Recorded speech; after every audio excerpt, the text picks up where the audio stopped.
Mobile டிவில வந்து one way communication. அது நம்ம கிட்ட திரும்ப பேசாது. அது என்ன சொல்றதோ அதே தான் கேட்டுக்கணும். அப்ப ரிப்பீட்டடா ஒரே ரைம்ஸ் கொடுத்துட்டே இருக்கீங்க.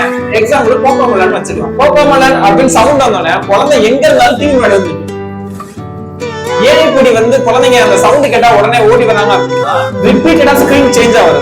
அது இல்லாம over stimulating sounds plus bright lights இதெல்லாம் இருக்கிறதுனால சவுண்ட் கேட்ட உடனே ஓடி வந்து இந்த டிவி முன்னாடியே மொபைல் முன்னாடியே நிக்கிறாங்க. சில பேர்லாம் வந்து குழந்தை கண்டுபிடிக்கிறதுக்கே அந்த மொபைல் ஆன் பண்ணி கோகோமலன் வந்தோடனே குழந்தை எங்க இருந்தாலும் ஓடி வந்துடும். ஓகே கண்டுபிடிச்சாச்சு. சோ இதெல்லாம் வந்து நம்ம தவிர்க்கணும்.